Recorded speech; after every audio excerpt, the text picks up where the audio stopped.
Bonjour, alors dans cette vidéo, on va voir comment montrer la proportionnalité entre deux éléments. Ces deux éléments, dans ce cas, je vais prendre la force que j'exerce sur un ressort. Nous avons ici un ressort. Si on tire de ce côté, le ressort naturellement va s'allonger et on démontre que la force va être proportionnelle à l'allongement du ressort qui est là. Cet appareil s'appelle un dynamomètre.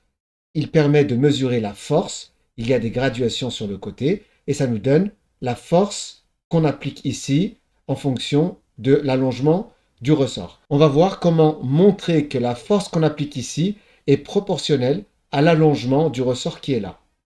Nous avons vu qu'il y avait deux manières de le faire, soit par le calcul, soit par un graphique. En effet, si on donne une force 10 newtons, 25, 40 et l'allongement correspondant en centimètres ou dans une autre unité, ici par exemple des centimètres, on sait que si on applique une force de 10 newtons ici, c'est-à-dire qu'on tire ici avec une force de 10 newtons, l'allongement du ressort sera de 4 centimètres.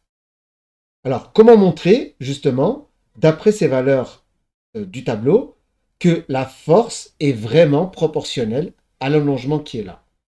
Alors, on a vu que pour faire ça, on peut le faire par le calcul, tout simplement en faisant le calcul de la force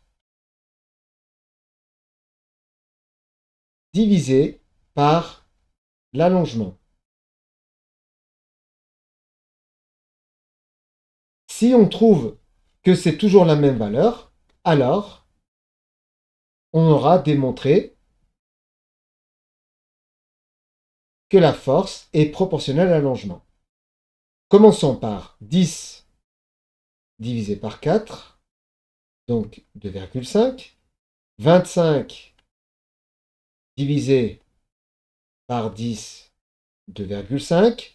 Je vais plus vite.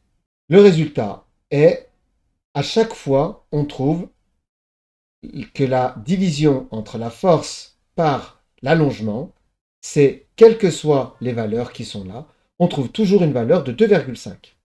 Ainsi, on dit que la force est proportionnelle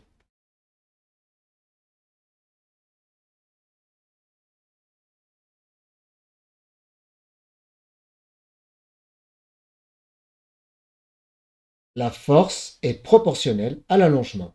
On peut le voir d'une autre manière, comme on l'avait vu précédemment. On peut le voir en traçant un graphique. Alors ce graphique, ce qu'on va faire, on va représenter en ordonnée la force en newton. En abscisse, on va représenter l'allongement en centimètres. Alors, ce qu'on va faire on va prendre comme échelle, puisque la force, on doit aller jusqu'à 50, on va aller de 10 en 10. Et pour l'allongement, on doit aller jusqu'à 22, on va prendre de 5 en 5.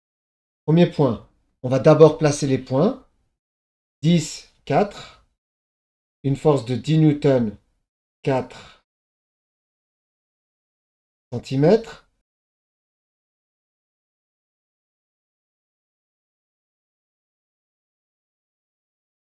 J'ai ainsi placé les points et on remarque quelque chose de significatif.